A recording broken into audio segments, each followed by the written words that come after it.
Vicky. Vicky, can you hear me? Hello? Vicky, can you hear me? I can hear you now. I can't hear you. You can can't hear hear me? me?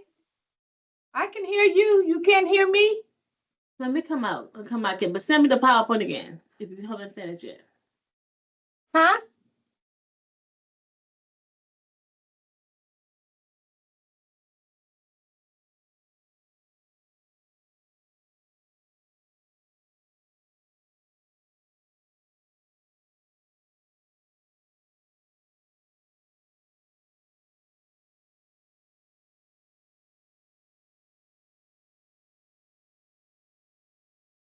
Can you hear me? I can hear you. Oh, I had to come out and come back in. Did you send me the PowerPoint? Okay. I sent it to you. All right, thank you. It didn't pop up in my email for some reason yet. It probably will come through. Still trying to convert this to finish up HOPWA before I post this application on our website. Was that the only typo you saw, Vicky? Yeah, that was on the couple. A couple, okay, let me know which sections it was. Is it like copy and paste sections or was it like? It was the first part of it. Let me see.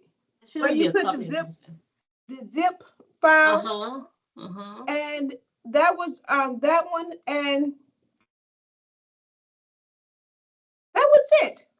Okay, I'll make sure. It was good. As I went through it and put the spell check and stuff on, it was good.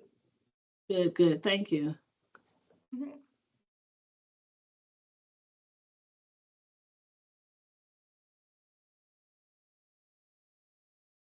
I only see one person in the lobby.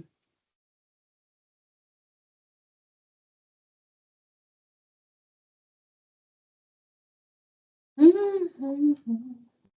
don't see anybody. I saw one person. I guess they gone. Yeah, I see. I saw Vicky from Crossroads. Oh, people, two participants. Yeah, only us now I see, but I did see Vicky from Crossroads. Well, maybe they're waiting until exactly 3. Really?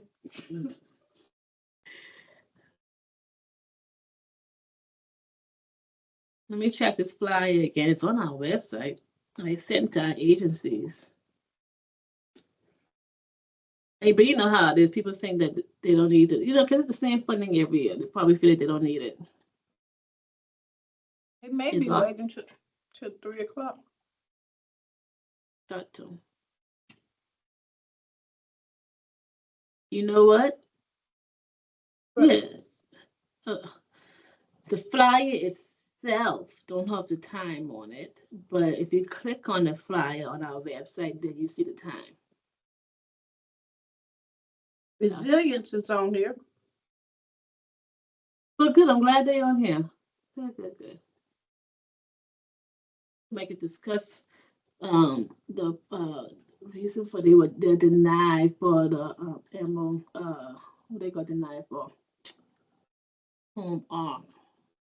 And they were denied because they didn't have no they were so close, but I think you get points if you have MOUs. That's like 5 points, and I think they were like 72 or 75, so they were close. And not having MOUs caused them not to be in that, not to push it all the way through.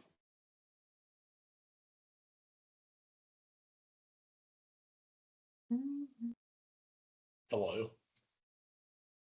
Hello, Fred. I know you're sick or you're playing on your extra deep voice today. Which one of this, Fred? I don't know, wait.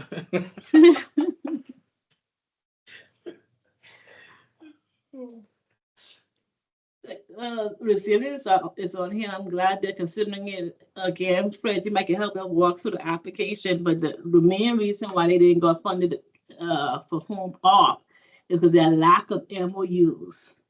So I know you have a better rapport with them than I do. And who's that for it again? Huh? Who do you say? I'm sorry, I didn't catch the first part. Resilience. Oh, okay, lack of MOUs, okay. So if they, if they need help with the application, stuff like that, that was the only thing. They had like 72 to 75 points because they lacked MOUs. They're so close. They just needed, that would have given them extra points they needed to meet threshold or meet requirements. Okay. They only have one MOU, that's with the COC, which we don't, we do the COC, but we have required other MOUs as well. Okay. Mhm. Maybe they won't ask online today. No, yeah, they probably won't, but maybe you could call them out sometimes when applications set cycle, which is going to be for a month, to let them Okay. know how they can make the application stronger. Okay, all right. There's They 7 can't take- people there now. I think you were right. They're waiting till the time to come on in. Yeah, because it's 2:58 now. The application will be posted already by this afternoon. Let me send it to marketing now in case they say they ain't posted yet. No, it ain't posted yet. It will be posted. Hey, can y'all hear me? Yeah, you loud and clear. Okay.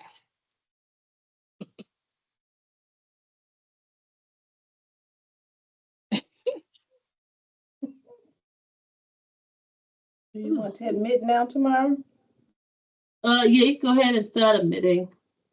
But we won't start until like 3 minutes after. Okay. We'll let others know you're waiting. I don't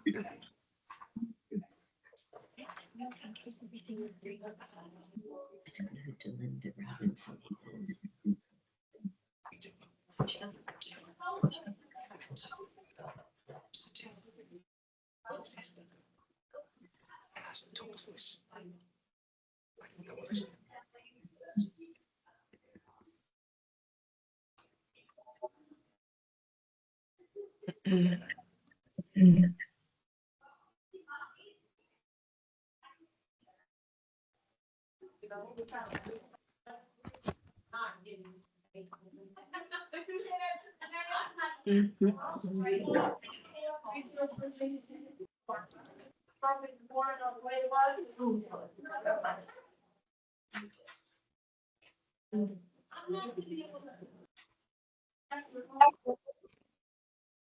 Vicky's in her bedroom.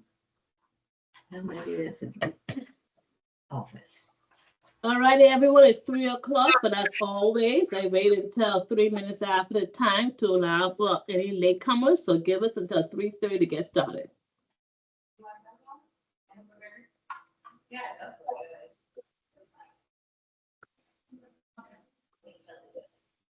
Okay, how do I get off the camera? I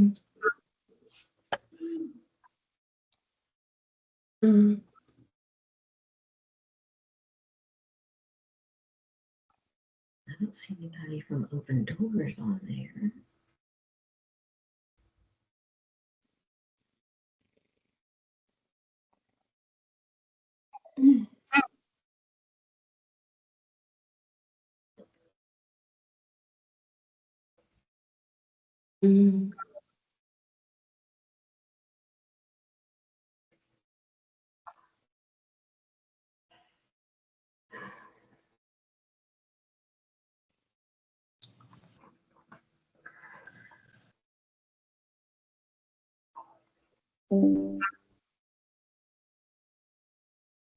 Gotta be some super glue.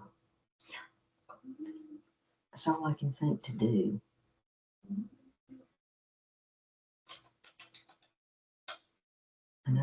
I know a nail place can glue it. I don't want to lose it all the way down.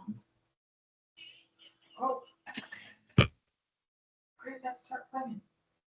Yeah, you heard that? Uh-uh. Popped out of me. Yeah, I don't know what I did. I'm going to be arrested. I don't have a bond. You have to be accepted. Oh, I don't know what you did. I was there. If you want a bath, you have one. But please let us help you. My mic is live. You were knocked unconscious this evening. Unlock the door.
Good afternoon, everyone. It is 3:03. The time I like to start presentations is always 3 minutes after the time. I'm thinking I'm sharing the wrong screen. Y'all give me a second. So I need to share the right screen. Okay, try that again. Share screen.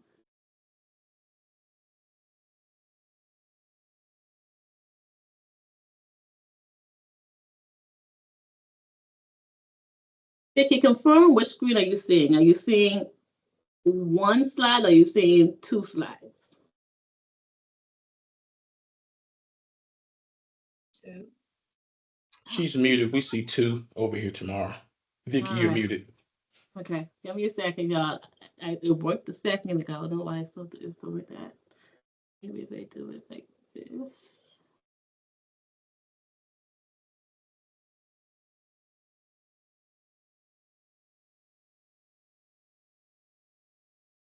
They're in the wrong screen.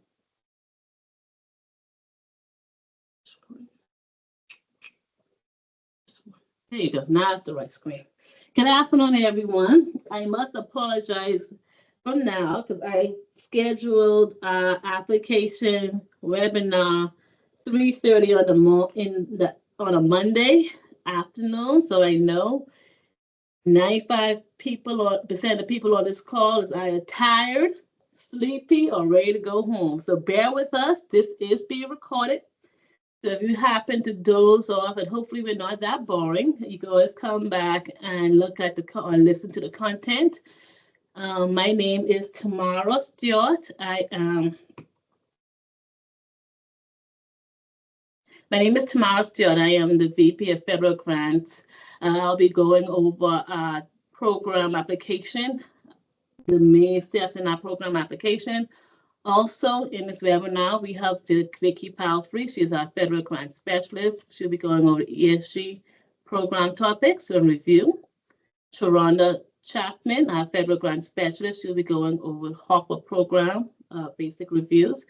And Frederick Davis, our grant compliance officer, who will be going over the compliance and reporting requirements for our ESG HOPWA 2024 application session. Application submission requirements, deadlines for submissions, both ESG and HOPWA program year 2024. Deadlines are going to be the same. Today is the official opening day of our grant season, our grant session today. And applications closes September 20th, 2024, no later than 4 p.m. Late applications will not be accepted.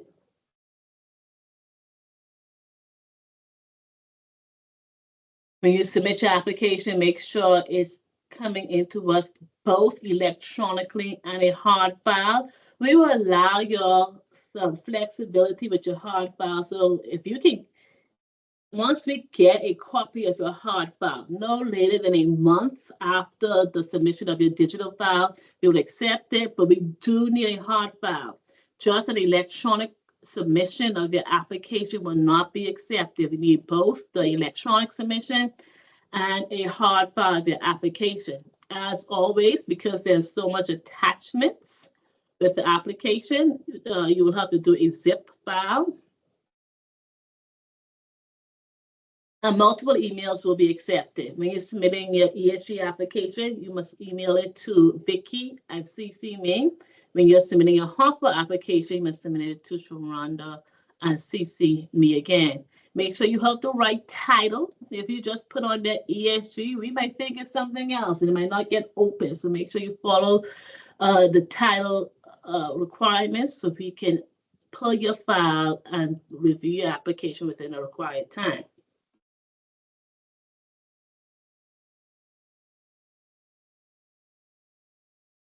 Technical assistance will be provided and be made available during the application or for this application as always. If you have questions about the HOPWA application, you can call or email Sharonda or myself. If you have questions about the ESG application, you can call or email Vicky or myself. If you have questions about compliance, reach out to Fred or send me an email on general questions. Once again, you can reach out to me. You will get a quicker response if you go through email than if you call, and also a short record. But if you have an emergency, you want to give us a call, that's always accepted as well. Technical assistance will be available Monday through Friday at 8 a.m. to 4:30 p.m. We will not provide technical assistance after hours, and we will not provide technical assistance on the day the application is due, unless your technical assistance question has to deal with how to submit your application.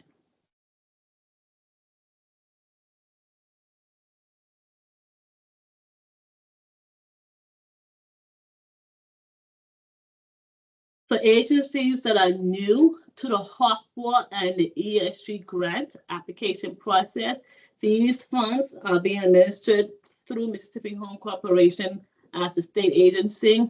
But these funds are ESG and HOPWA funds are federal funds. Therefore, because they are being administered by the state and they are federal funds, you are required to follow regulations set off described in the federal guidance and also in the state guidance. ESG federal regulations are 24 CFR 576, and then you have the MAC ESG program policy. HOPWA federal regulations are 24 CFR 574, and then you have the HOPWA program policy. Both programs are required to follow the Federal Housing Administration requirements, FHA 24 CFR 200. If we neglect to put some specification in our policies, please do know that you will be held to all requirements identified by HUD regulations, whether or not they are specified in the state policy. So make sure you do read both policies to have a clear understanding of what is allowed and what is not allowed with federal funds. Before applying for funding, and this is going to be for both ESG and HOPWA, consider your capacity as an agency. Agencies must consider their capacity to administer a grant before submitting an application. Some of the items that should be considered are, do you have enough staff? Do you have enough overhead and operations, like office space, things like that, to facilitate a grant? Do you have experience and knowledge on the grant? How is your financial standing? And do you have enough finances to operate a reimbursement grant? Both of these grants, as federal grants, are reimbursement grants. And do you have internal policies and controls in place to ensure that you can meet all federal and state regulations?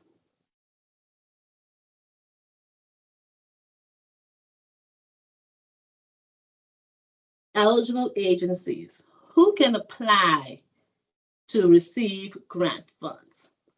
For HOPWA, a private nonprofit agency identified as a 501c3 nonprofit can qualify for applying for HOPWA.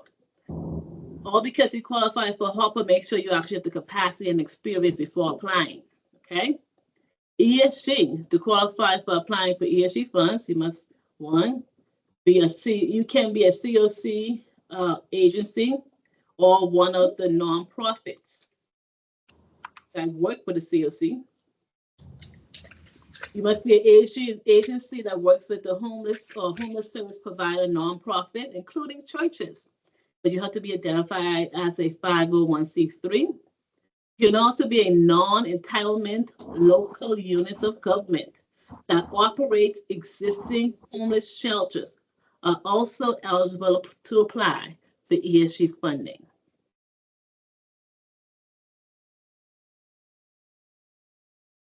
The ESG grant, specifically, actually ESG and HOPWA grants, both are 1-year grant contracts. Therefore, we do have a recapture of funds policy. MAC may recapture funds provided through award to an ESG or HOPWA recipient, and these funds may be reallocated in any eligible category and to any eligible applicant. Requests for supplemental funds may be considered on a case-by-case basis, with funds granted only in those instances where MAC can readily determine that additional funds is justified. Grant awards limits are not applicable when considering the allocation of these funds. MAC may recapture funds previously awarded to an ESG or HOPWA recipient for reasons such as failure to satisfy timeliness of the implementation of the project. And this is policy or failure to comply with contractual conditions, unresolved monitoring, or failure to complete project closeout. Other reasons for the obligation may also include project activities and spending evaluation, and that's done quarterly. When we look at timeliness, we look at your ability to spend your contract, and we look at that on a quarterly basis. We do recommend by mid-year evaluation, you have 30 to 50% of your grant spent. If spending is insufficient or a portion of your grant may be recaptured by MAC and provided to another agency. Amount recaptured will be based on agency spending trends. And this is the same policy that we had years before. And if MAC is not quick to recapture, it doesn't mean that we won't. We will get to it. So make sure you meet your spending requirements and timelines. Emergency Solutions Grant. Vicki Palfrey will give us an overview of the ESG grant. Vicki, as you need me to advance the slides, please let me know. We can't hear you, Vicki.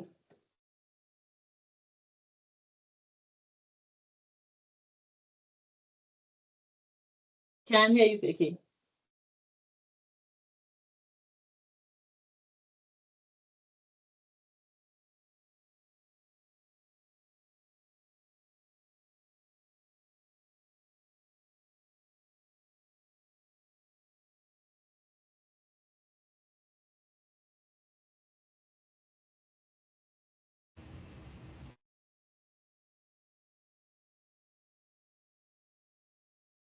Okay, sorry guys.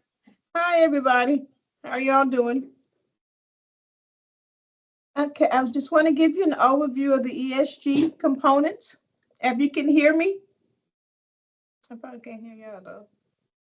Yes. Can you hear me, Fred? Can you all hear me? Yes, we can hear you. We can hear you. Okay, all right, thanks. Okay, the ESG components. On the ESG funds, there are 5 components, as we know: the street outreach, emergency shelter, homelessness prevention, rapid rehousing assistance, and the HMIS program. Can you slide tomorrow? And the eligible activities under the street outreach component, the funds may be used for costs of providing essential services necessary to reach out to unsheltered homeless people, connect them with emergency shelter, housing, or critical services, and provide urgent non-facility based care for the unsheltered homeless people who are unwilling or unable to access emergency shelter, housing, and or appropriate health facilities. Other activities under the street outreach component, eligible activities is case management, engagement, transportation, and emergency health services. Other activities under there that are eligible is the shelter operations costs and funds funded under this component provide access to emergency shelters and improve shelter quality. ESG funds may be used to provide essential service to homeless individuals and households in the emergency shelter and shelter operations. Go ahead. Emergency shelter component. These are other activities. These are essential services such as the case management, education services, employment assistance and job training, outpatient health services, life skills training, mental health services, substance abuse treatment, and transportation. Go ahead, Tamara. Oh, there we go. Okay. Also, under the eligible activities is emergency activities are shelter operations, the cost of maintenance of the shelter. If you don't have any room in your shelter, and you're going to use hotel and motel vouchers. And all items purchased must be for the operation of the shelter. As we move on, the eligible activities under the homelessness prevention component. Funds may be used to prevent an individual or family from moving into an emergency shelter and other places described in paragraph 1 of the homeless definition in 576.2. Allowable activities for service provided with homeless prevention in accordance with the housing relocation stabilization service required in 576.105. Homeless prevention eligibility. They must meet the criteria under at risk of homelessness. A definition or meet the criteria in paragraph 2, 3, or 4 in the homeless definition. You must meet the but-for statement and an annual income or at or below 30% of the median family income, determined by HUD. Homeless prevention component eligible activities continues. There's a rental assistance, the rental assistance and rental arrears. Under the financial assistance, rental application fees, security deposits, and utility deposits, utility payments, last month's rent, and moving costs. Other services, housing search and placement case, housing stability case management, landlord-tenant mediation, tenant legal services, and credit repairs. Rental assistance may be short-term up to 3 months and medium-term up to 24 months. The applicant and the program participant must be the same. A person who is listed as in the household cannot be an application for assistance unless the person is a party of the lease agreement and utility bills. Okay, Tamara. Under the rapid rehousing component, eligible activities as follows. Funds may be used to provide rapid rehousing services activities in accordance with the housing relocation and stabilization services requirements in 576.105 and the short and medium term rental assistance agreements in 576.106. Housing relocation and stabilization services activities must be provided as necessary to help homeless individuals and households meeting categories 1 or 4 of the HUD homeless definition to quickly move to permanent housing and achieve stability. Another under the eligibility activities is the rental assistance. Again, the rental assistance and rental arrears can be paid under rapid rehousing. Rental application fees, security and utility deposits, utility payments, last month's rent, and moving costs. Other services, case managers can use housing search, placement, housing stability, case management, landlord-tenant mediation, tenant legal service, and credit repair. Also, the rental assistance may be short-term, up to 3 months, or medium, up to 24 months. Some of this is kind of repetitive. And under the homeless management information system, the eligible activities are the subrecipient must ensure, in accordance with HUD standards of participation, that data on all persons served and all activities assisted under the ESG program are entered into the applicable community-wide HMIS or compatible database in the area in which those persons or activities are located. The subrecipient must report and track all data collections and reporting under a local HMIS.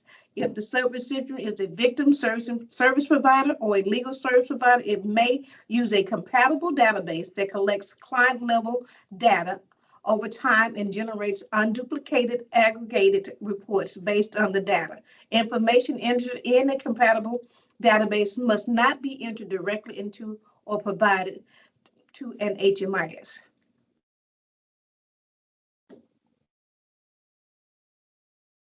All right, we'll go over ESG program here. Threshold. Fred Davis will go over the ESG threshold requirements. Good afternoon, everyone. We're going to go over our threshold requirements, and notice the word said requirements. So we would definitely need all of these factors to be in place. Number one, the applicant is an eligible applicant. non-entitlement, local unit of government, or non-profit organization. Number 2, the applicant is registered with sam.gov and provides a unique entity identifier known as the UEI. Also, the application is fully completed. Every slide, every page needs to be fully completed, with the application. Nonprofits must submit proof of good standing with the Secretary of State for Mississippi. Applicants must not have any unresolved audit or monitoring findings associated with the programs managed by MHC or by HUD. Applicants must disclose any loan or grant received through HUD or MHC for which HUD or MHC has issued a letter of findings associated with the use of MHC operated programs. So just remember, transparency is key in this factor. Applicants must provide evidence that findings have been resolved. MHC may disqualify the applicant from consideration for funding based on this information.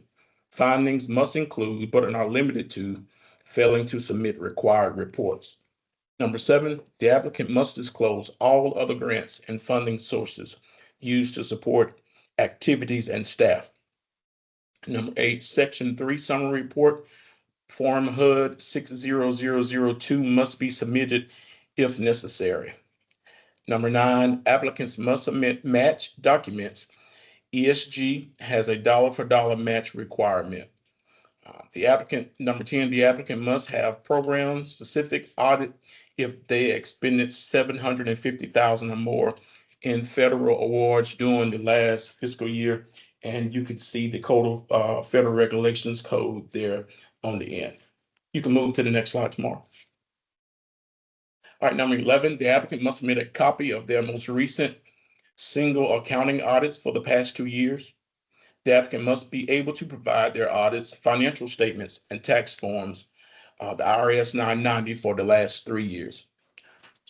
Number 13, homeless participation. If a subrecipient is unable to meet the participation of homeless individuals requirement in Section 416D of the McKinney-Vito Act, the subrecipient need to not obtain approval of a formal waiver so long as the subrecipient develops a plan to consult with homeless or formerly homeless individuals in considering and making policies and decisions regarding any facilities, services, or other assistance that receive ESG funding.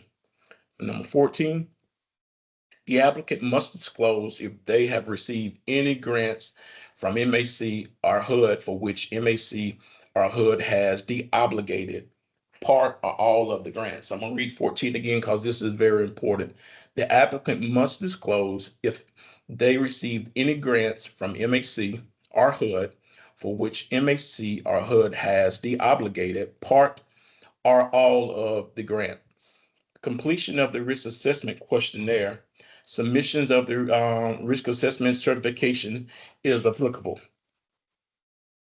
Application submitted by a non-entitlement local unit of government must include a copy of the resolution authorizing the submission of their application.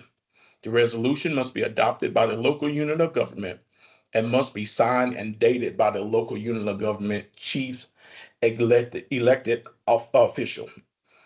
17, applications submitted by private non-profit organizations that are operating existing homeless shelters must include a copy of the authorizing resolution.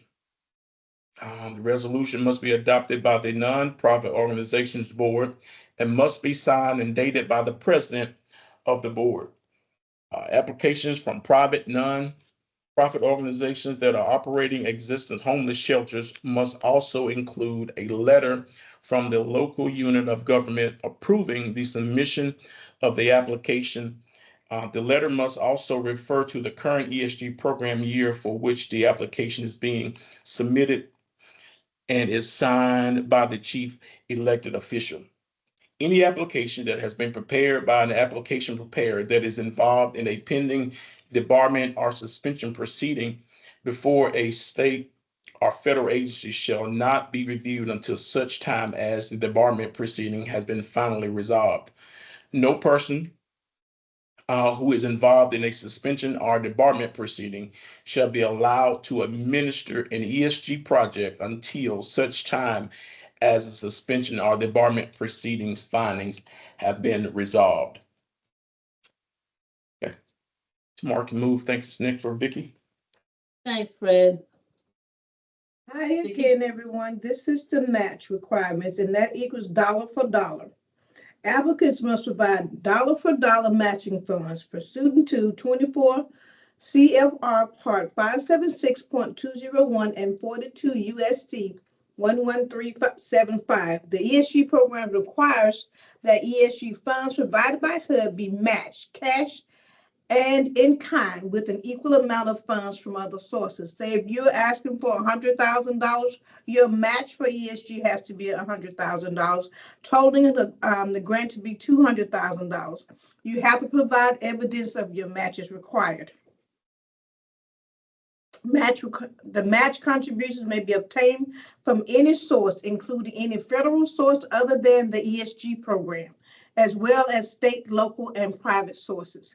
In order to meet the matching requirement, the matching contributions must meet all requirements that apply to ESG funds provided by HUD. The matching contributions must be provided after the date that the HUD signs the grant agreement.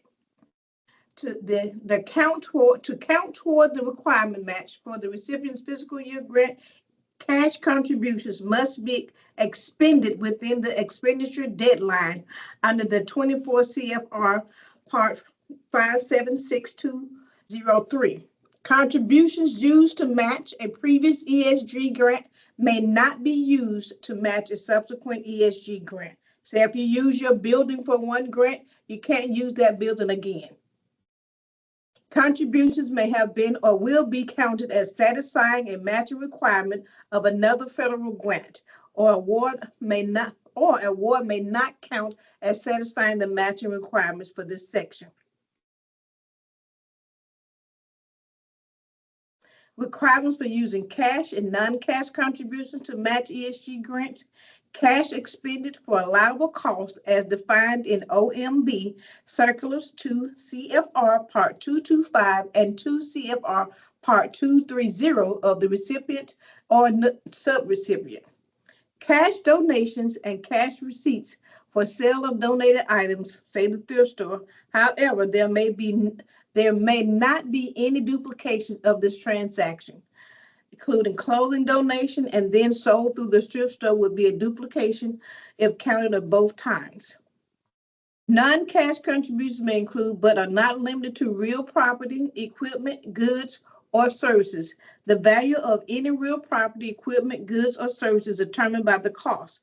The recipient or subrecipient had to pay for them with grant funds, or if the activity represents indirect cost. And a value may also include the purchase value of any donated building. Calculating the amount of non-cash contributions. Calculating non-cash contributions, the value or fair market value of any donated material or building. This source can only be utilized as match one time. The value of any lease on a building. Services provided by individuals must be valued at rates consistent with those ordinarily paid for similar work in the subrecipient's organization.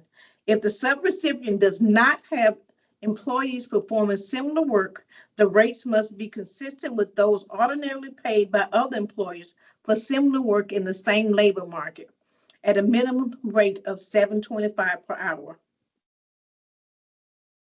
Thank you, Vicki. You're welcome. ESG grant. What is not listed on here is that we are still allowing the match waiver for new agencies coming in, whereas we allow up to $30,000 in match waivers for new agencies who are applying for the ESG grant for the first time. Funding caps. The ESG grant for this year, 2024, is $2,302,659. Our caps are the same as last year, whereas funds will be considered between $75,000 and $500,000. All because our minimum cap is listed on an application at $75,000, agencies may receive less than the $75,000 limitation. It all depends on how much agencies apply and meet the 75-point requirement. We will continue to accept 2-year applications for nonprofit agencies who are in good standing. 2-year grant applications must provide a new budget and new match for the 2025 cycle. 2-year grant applications are subject to an annual evaluation, an end of fiscal year grant closure report, and a CAPR. Agreeing to a 2-year contract means agreeing to spend at least 90% of your first year allocation by the end of the grant year. 2-year applications approval does not guarantee that your agency will receive funds at the same capacity as it did during the first grant budget. Agencies who apply for a 2-year grant award in 2023 must apply for a new grant application for 2024-25 grant cycle. Application scoring guide. ESG has a max of 100 points. You have to have a minimum of 75 points for your applications to be considered. New agencies will not score more than 95 points due to the past performance requirements. 15 points will be awarded for capacity and experience, 15 points for needs, 10 points for collaboration and partnership, 10 points for coordinated entry and data, 5 points for past performance, 20 points for program narrative, 10 points for program goals, and 15 points for financial controls and budget. What you will see new in our application this year is a risk assessment questionnaire. Before you get into the application, you will have to complete the risk assessment questionnaire. It must be completed by all applicants. The risk assessment will give you a designation of either a high-risk agency, a moderately high-risk agency, or a low-risk agency. Agency designated as a high-risk agency must provide details disclosing the concerns identified on the risk assessment certification. The high-risk assessment certification must be signed by the executive director. In other words, if you're designated as a high-risk agency, we can still work with you, but we must have an explanation of situations or maybe findings that led to your high-risk certification, explaining your efforts to change your designation from high risk. Maybe you're going to hire more staff or changing your control processes. So keep in mind, if you're designated as a high risk after you completed the questionnaire, you must submit a risk assessment certification explaining what happened to lead to this high risk designation and processes or steps you're taking to resolve that. Capacity and experience. Agencies must determine or describe their capacity and experience in ESG or like programs. 15 points. The points are given to an agency that have experience with administrating federal grants. More so have experience with similar ESG or like programs. Max points are provided for agencies that has 10 or more years experience or key staff with such experience. Points will be given to agencies that can demonstrate their ability to manage and reimbursement grants. Agencies can describe their capacity and experience on the application information tab, also on the project budget and attachment A. In the application, this is how attachment A looks. It's toward the end of the application, And what we did this time was we have 4 pages that look just like this for you to complete with all of your head staff. So you'll have the same capacity experience sheet, and you must complete it for your executive director, talking about their experience, lead case manager, and financial staff. Also being considered with the capacity and experience is the agency past ability to manage federal grant funds. And this will be monitored or determined based on monitoring results, your request for cash processes, understand your ability to understand appropriately and implement appropriately grant regulations, your agency ability to complete training and meeting expenditure at quarterly and annual benchmarks. Need and extent of the problem. Applications will be given 15 points based on the needs in the community. Agencies must identify a need, a tangible need in their community, and describe how the proposed grant funds can be used to address the identified need. You can describe this in your program description and your need analysis. Once again, we have this wonderful table. It's small, but this is how it looks inside the application. Using appropriate data, you need to complete this table to determine the need in your community. Use local data to support the needs, statistical data. Also consider your COC and HMIS data. Agencies with funding an agency and also funding an agency for an amount. We look at the needs in your community. The needs is not only determined that you have no agencies in your community, but you also have possibly a lot of homeless needs in your community. Points will be given in the application for collaboration and partnerships. 10 points. Points will be given to agencies that can demonstrate strong and meaningful partnerships with agencies. And this can be described in the program tab. Collaborations in the application includes provide a description of your outreach efforts, describe any coordination of services with other homeless programs, describe partnerships and collaborations established with other organization agencies, including volunteer services and other funding opportunities.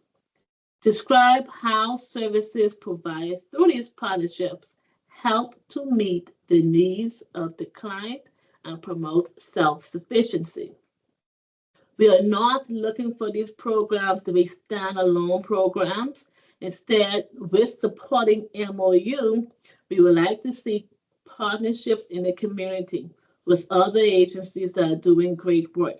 Consider partnerships with the Wind Job Center, with Hines Community College, partnerships with other program providers that offer resources that you don't have or offer resources that are not eligible through ESG. These partnerships will definitely build for a strong application. Coordinate entry, HMIS, and data monitoring. 10 points. Agencies must describe their use of HMIS or comparable database for DV and legal agencies, and participation in the coordinated entry system if that community has a functioning coordinated entry system. This is going to be the easiest 10 points in the application because HMIS is a requirement, and so is coordinated entry. Therefore, the work that you're already doing in HMIS and with the coordinated entry system, if your community have one, you just need to describe that partnership or describe how that relationship looks. Past performance, program evaluation. We have 5 points set aside for past performance. Agencies can describe their past performance in the past performance tab. Additionally, the agency's performance in the past, the MHC looking at MHC awards will be considered, including agency's ability to meet the terms of their contract, past monitoring results, and history of the obligation. For agencies who are new to the ESG grants, please describe your past performance with similar activities. In the application, describe previous performance utilization of ESG funds or other like programs. Discuss the number of individuals or households that you serve and their outcomes. For example, did your services lead to permanent housing placements? Did you increase households' income using services? The total project cost and units of services will be used to determine the effectiveness and cost efficiency of the program that you administered in previous years. How it looks in the application, those returning agencies should be familiar with this section. You're going to provide a breakdown of expenses used or funding that you had during the past, maybe in the 2022 to 2023 grant funds. You're going to talk about your expenditures. So how much funds did you awarded? We usually use the CAPER year time, because that's going to be the easiest, or you can use the last grant contract time, which will be 2022, because we're still in 2023 grant funds. I have the dates listed on there. You're going to put how much funds that you expended in each category in total, whereas these two, the amount of funds expended during the period above, which will be the fiscal period, that's going to be a CAPER period, and the amount of funds listed here to be the same. And then we have enter the amount of funds awarded by program year 2023 that has not been expended. Program year 2023 amounts is going to be different than the one above. But this amount here is your CAPER time frame. This is your program year time frame. So you put down how much funds you have remaining in your 2023 contract. Enter the amount of funds awarded, so your total amount of funds awarded for 2023, and then we'll be able to tell you the percent of awards not expended, which is easy calculations from these two. From there, during your CAPER period, we want to know how much people you served. Now, if you've completed your CAPER, you can just attach your CAPER. If you're still working through that, this information is needed, and filling this out does make it easier in regards to the numbers. All right. We also want to know the number of individuals that you serve that we refer through coordinated entry. That's not going to be on your CAPER. The CAPER can help you answer this section and maybe this section.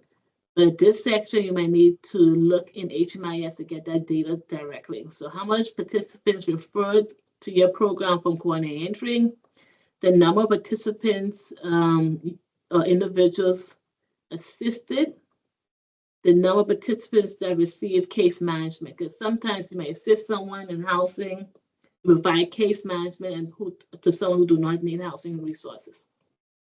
Then we come down, provide more information about the individuals you serve, and then we have a program breakdown, how much individuals you serve based on their program. And then we have more information about the population you serve, special needs population, shelter population. And down here is something new. We're trying to determine the total cost per unit of services during the reporting year. Once again, the reporting year, we're looking at the CAPER period. We're going to look at the amount of money spent for each category, the number of persons you serve during the reporting year in each category, determine the unit of services per category and total unit of service cost.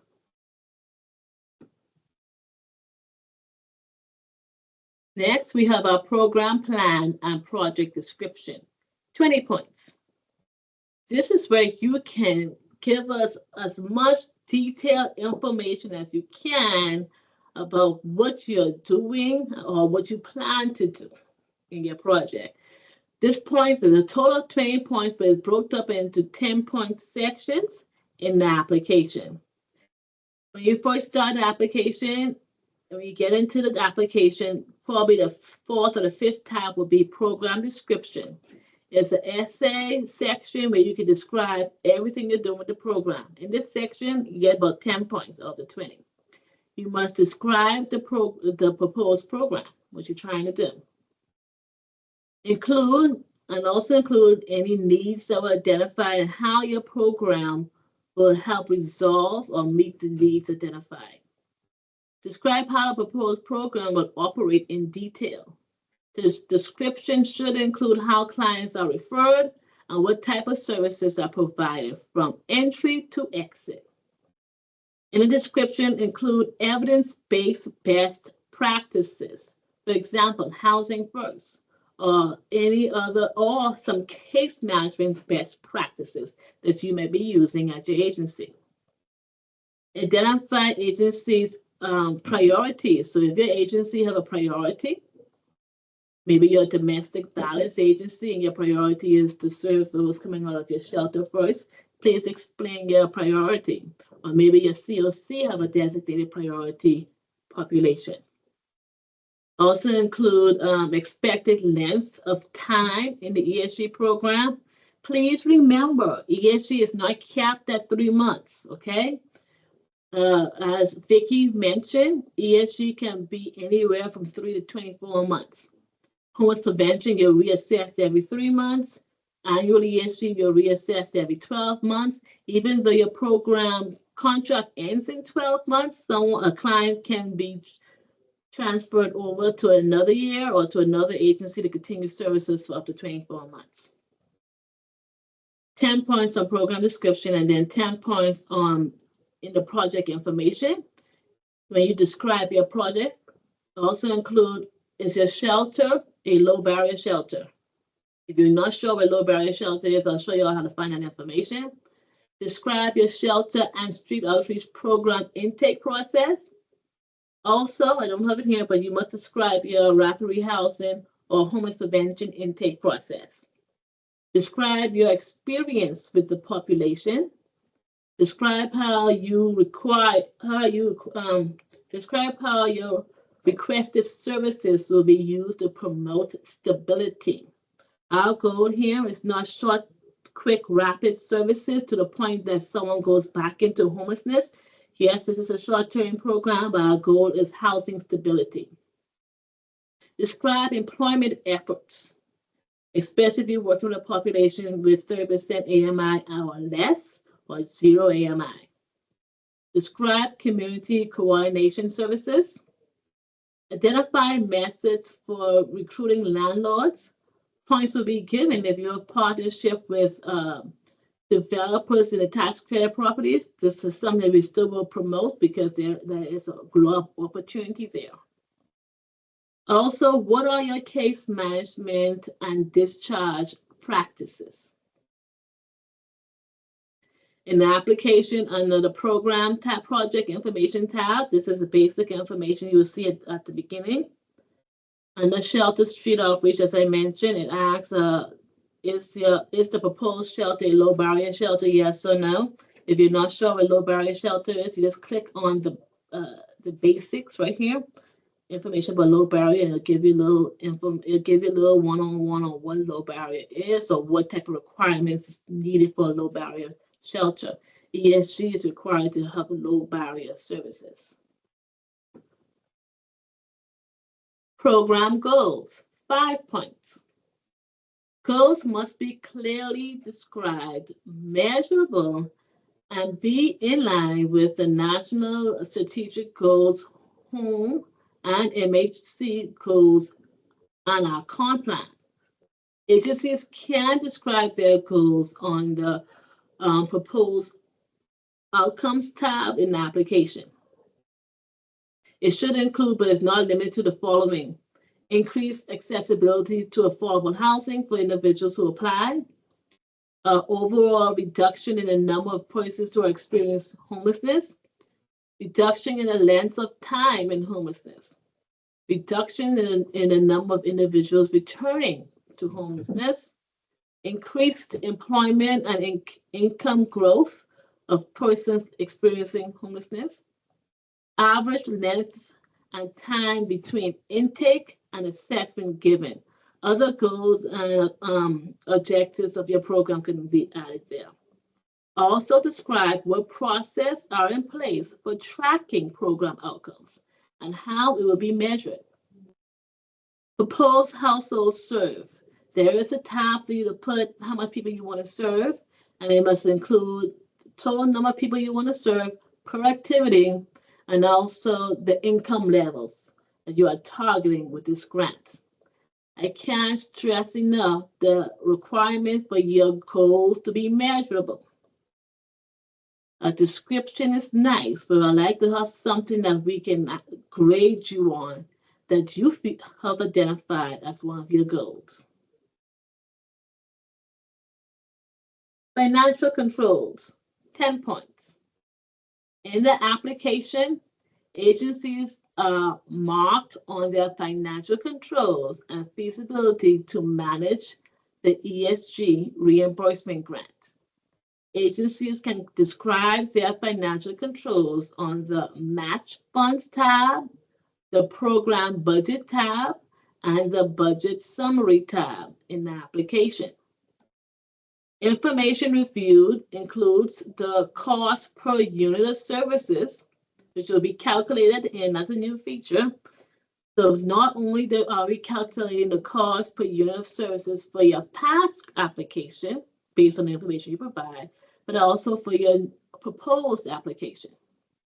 We will also review your 990s tax IRS forms. This must be submitted under the threshold. Agencies operating budgets, ability to manage a reimbursement grant based on case, supposed to be cash on hand, accounting audits, and cost towards services versus staff operations. This is a clip of how the budget tab looks. And all of these boxes that are not blue or gray, depending on what color you see it, automatically comes in from the budget breakdown page. ESG grant selection process. The ESG funds will be awarded based on the final point of the ESG grant review scoring guide. Applicants must score at least 75%, which is actually 75 points out of 100. MHC reserves the right to adjust the amount awarded based on the amount of funds available and based on the demand created by the applications submitted. MHC will email all applicants a letter with the funding decision.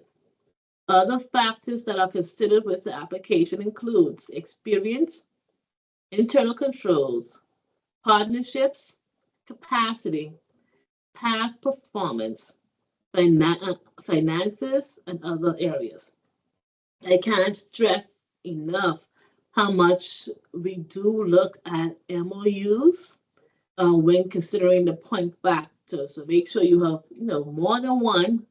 Try to aim for a couple of MOUs in place to make it a strong application. In addition, proposed outcomes and proposed outputs and outcomes along with a CLC approved outcome evaluation and performance standards will be incorporated into the contract as performance outcomes measures for applicants selected as subrecipients. See the policy procedure manual for more information on outcome measures. All applications are reviewed by a review committee and scored according to their application.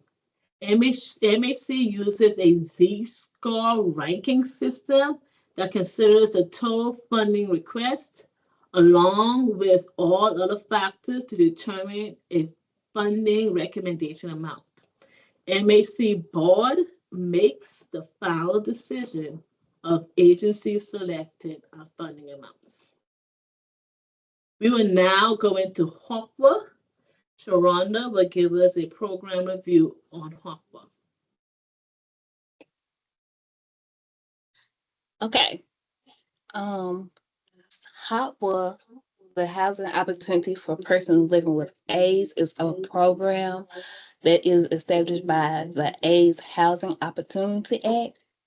HOPWA is a federally funded HUD program that offers a variety of housing solutions and supportive services for low-income persons living with HIV/AIDS and their families. Eligibility requirement for HOPWA: there has to be documentation of HIV/AIDS status for at least one family member, and the family income should be at or below 80% of the area median income. The activities that fall under HOPWA, you have STRME, which is short-term rental mortgage and utility, tenant-based rental assistance, which is TBRA, facility-based housing, permanent housing placement, PHP, supportive services, and resource identification. Eligible activity costs that can fall under HOPWA. HOPWA funds may be used for a wide range of housing, social services, program planning, and development costs. This is include but not limited to rehabilitation or new construction of housing units, costs for facility operations, short-term payment for preventive homelessness, rental assistance and utility assistance, and permanent assistance, placement assistance, sorry. Other costs that may be used for services also could include transportation, case management, outreach, and as well as job training. ESG application. Fred will go over the threshold requirement for, HOPWA grant application. Fred will go over the threshold requirements for HOPWA. Okay, our threshold requirements, as we see, they're kind of similar to some of the ESG, but still have some differences. Number one, the applicant is an eligible applicant. Number two, the applicant is registered with sam.gov and provides a unique entity identifier, again, UEI. The application is fully completed. All pages, all sections must be fully completed. Nonprofits must submit proof of good standing with the Secretary of State for Mississippi. Applicants must not have any unresolved audit or monitoring findings associated with the programs managed by MAC or HUD. Applicants must provide evidence that findings have been resolved. MAC may disqualify the applicant for consideration of funds based on this information. Findings may include, but are not limited to, failing to support required reports. Applicants must disclose any loans or grants received from HUD or MHC for which HUD or MHC is issued a letter of findings associated with the use of an MHC operated program. The applicant must disclose all other grants and fundings sources used to support activities and staff. Okay. Number 9, Section 3, Summary Report Form HUD 60002 must be submitted if necessary. The applicant must have program-specific audit if they expended $750,000 or more in federal awards during the last fiscal year. Certified organization audit financial statements for the past 2 years. Copy of the OMP2 CFR 200 audit are required if $750,000 in aggregate federal funds expended are financial statements prepared or audited by a CPA. The applicant must be able to provide their audits, financial statements, and tax forms for the last 2 years. IRS Form 990, nonprofit applicants, including a copy of the IRS Form 990. Information tax return of organization exempt form from income tax, an explanation of why your organization has not been required to complete such a form. The applicant must disclose if they receive any grants from MAC or HUD for which MAC or HUD has de-obligated part or all of the grant. 13, completion of the risk assessment questionnaire, submissions of the risk assessment certification, if applicable. Just as before, the risk assessment questionnaire is a new function in our application. You will see in both the ESG and the HOPWA application this year. It must be completed by all agencies who are applying for funds. It will, based on the way you complete it, it will designate you as high risk, moderate risk, or low risk. Just a disclaimer, ESG is an Excel application, therefore your risk designation will automatically be known. HOPWA is not an Excel application, therefore your risk designation will not automatically be known, but you will have to reference the risk assessment policy to determine your risk designation. Agencies designated as high risk must provide a detailed disclosure of the concerns identified in the questionnaire as an attachment. That attachment must be titled Risk Assessment Certification, and the High Risk Assessment Certification must be signed by the agency's executive director. So just like with ESG, if you're designated as a high risk, all hope is not lost. We would like to see that you have some type of policies or procedures in place to help remove or help eliminate high risk incidents, or you have resolved whatever findings that were in place to designate you as a high risk agency. If that included your change in policies, then attach those changes. If that included hiring additional staff, then describe that in your risk assessment certification. Application scoring guide. HOPWA scoring factors. You're going to get 20 points based on your organizational information. 25 points are designated to project program goals and objectives. 30 points for project program information. 25 points for project program financial information, for a total of 100 points. Organization information.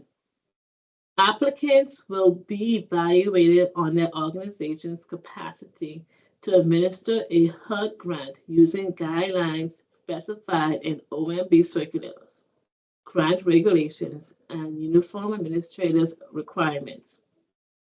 In this section, agencies must clearly describe types of services and clients served and the organization purpose or mission as defined in the organization bylaws.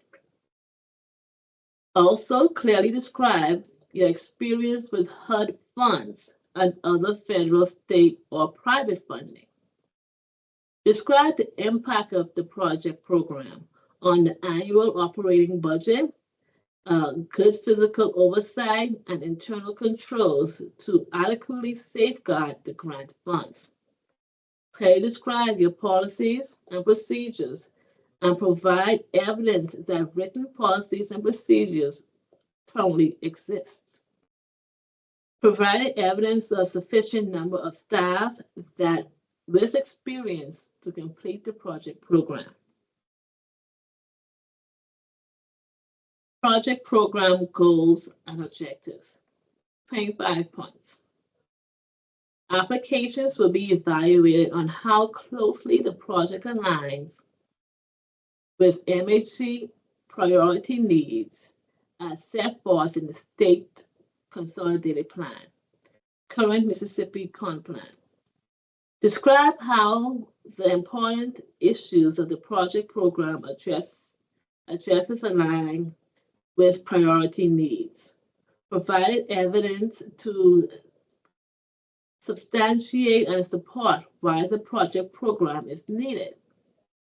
Clearly describe short-term goals that are specific, measurable, attainable, relevant, and time-bound. Clearly state how long-term outcomes will be measured and how outcomes will benefit the community or beneficiaries. Clearly describe how health outcomes will be measured and tracked. Also identify how frequent health outcomes information will be collected and the information source. Health outcomes for HOPWA is defined as the calculation and documentation of HIV viral load and CD4 count for program applicants. So if you're a HOPWA agency, you must have a confidential way to collect that, a timeline of how frequently you're going to collect that, and a place to document that information. That information is required as part of our annual CAPA report. Project program information, 30 points.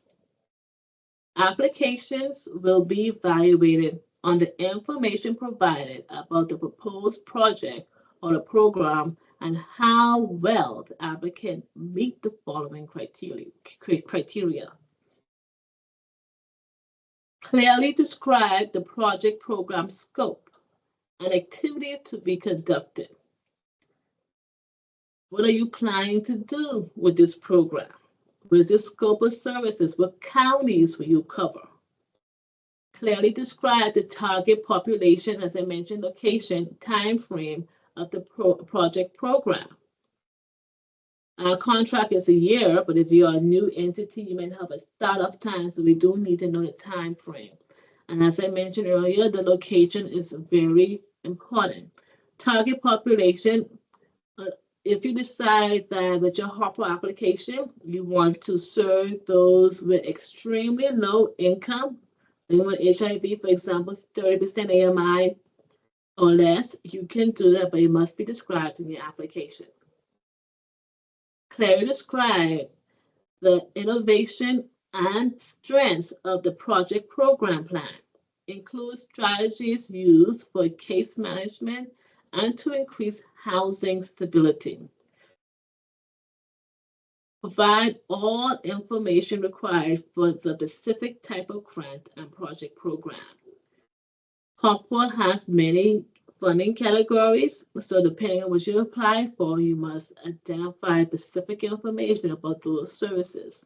Sharonda mentioned STIRMU, TBRA, permanent housing placement, resource ID, facility based on construction, and supported services. So depending on the program, we need specification of those activities.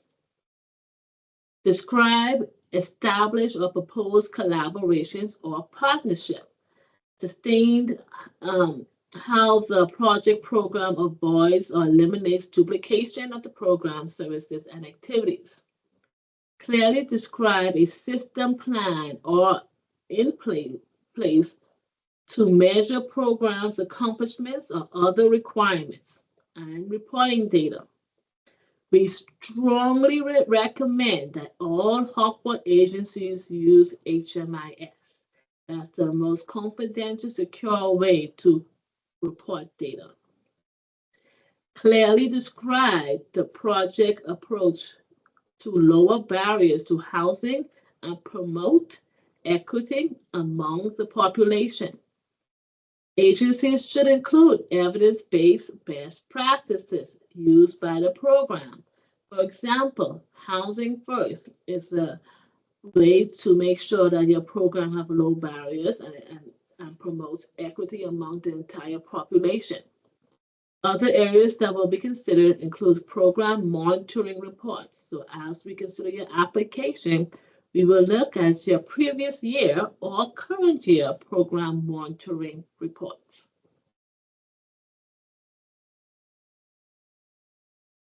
Project program financial information. So 25 points will be given to your financial information.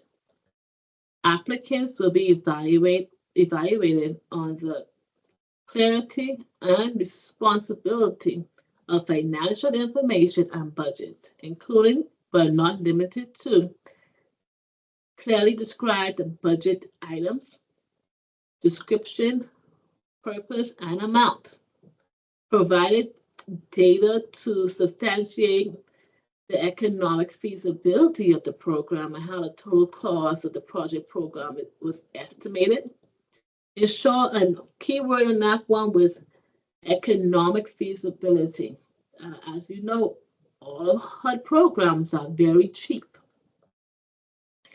or affordable, I should say, low cost. Ensure that requested funds are reasonable for the total project program cost. Administration expenses, cost per beneficiary, and economic feasibility. Going back to the first statement I just said. Provided data to substantiate the committed and pending source of funding for total project program. So we're also including any funds that will be leveraged for your HOPWA program. Provided data to substantiate all funding source and uses, including any required match. So HOPWA don't require a dollar for dollar match, but if you're going to put leverage funds in your application, we need to have more information because we will be expecting you to use that in conjunction with your HOPWA application, your HOPWA funds. Other financial information that will be considered includes your 990s, your accounting audits, past program expenditures, program monitoring reports. Other considerations when applying for HOPWA.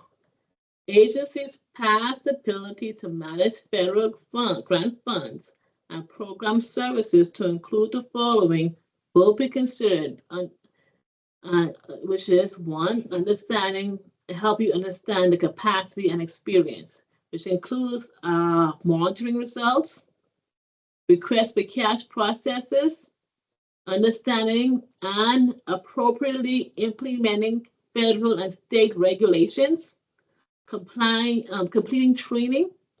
And this could be training that we require you to complete, or if you decide to go on HUD Exchange and complete some additional training, that's good to know. But we do require you to have some training completed. Meeting expenditure quarterly and annually contracted benchmarks. HOPWA grant selection process. The HOPWA funds will be awarded based on a final point of HOPWA grant review scoring guide. Applicants must score at least 75%, 75 points out of 100 points. MHC reserves the right to adjust the amount awarded based on the amount of funds available and based on the demand created by the application submitted. All applicants are required by reviewed by a review committee and scored according to their application. Other factors that are considered with an application includes experience, internal controls, partnerships, capacity, past performance, finances, and other. MHC will email all applicants a letter with funding decisions. MHC board makes the final decision of agency selected and funding amounts. Fred will go over our annual reporting requirements for grants. In this section, we're going to talk about our capers for ESG and HOPWA. Recipients of the ESG and HOPWA programs are required to submit a consolidated annual performance and evaluation report, better known as the CAPER, each year, covering the reporting period from July 1st to June 30th. For ESG, the CAPER must include data from multiple ESG programs years and must align with the latest HMIS data standards. Recipients are required to submit accomplishment data through the SAGE HMIS reporting repository, SAGE, and provide for their financial CAPER report directly to MHC. For HOPWA, the CAPER may include data from multiple HOPWA program years and must align with the reimbursed RFCs. Recipients are required to submit accomplishment data report directly to MAC via email, and those dates are between July and August. Funding timeline. 2024 ESG HOPWA grant application timeline. The NOFA is posted on our website. August 19th is officially application open day. Application deadline will be September 20th, 2024. Today is the 19th, so we're doing our application workshop. This recording will be posted on our website. Application review and scoring will be conducted between September 23 and October 18, 2024. Board recommendations will be on November 13, 2024. Award date is to be determined. As always, we will be it all depends on when we get found notice from HUD for award dates to be announced. We are in great time. We have 10 more minutes left in our training session. Therefore, I would like to open the mic up to any questions. You are also welcome to submit your questions in a type box. Tamara, there's a question from Ms. Rhonda Rhodes. Go ahead. Can you read it for me, please, Vicki? Yes, it says, so all agencies have to submit a complete application this year, even if we submitted a 2-year last year?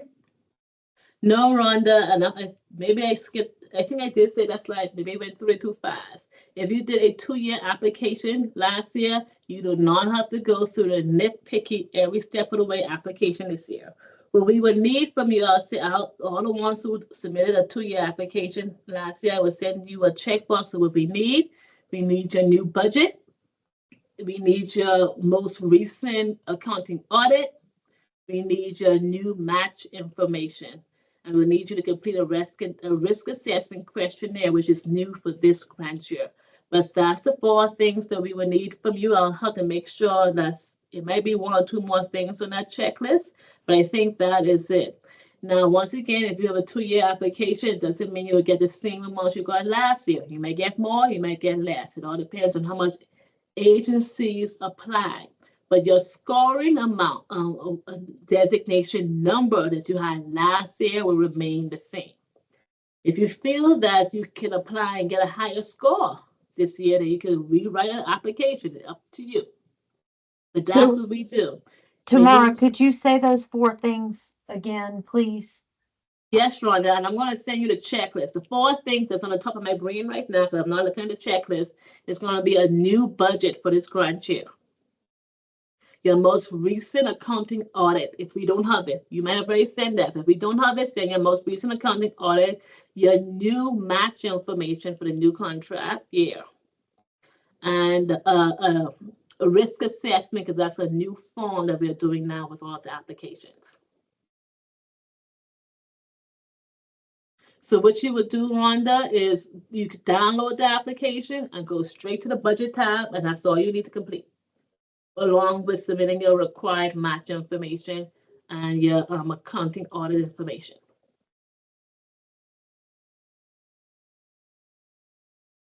Any other questions for me? That was the only one in the chat box. Once again, technical assistance is now open from 8 a.m. to 4:30 p.m. If you're going through the application, keep in mind, y'all, we are as much human as you are. If there's something not working on the application, and the ones who've been applying year by year, y'all know sometimes things just don't work. Let us know so we can try to work it out. If you are a returning agency and maybe you don't want to submit all the things you already submit to us through the years, maybe you already submit to us your accounting audit, maybe you already submit to us your most updated policies, the things that you've submitted already, please contact us so we can make sure we help that, and then there will be no need for you to resubmit that information. But if that's all we have, it was a pleasure training y'all today. I'm excited to announce the opening of our 2024 application session.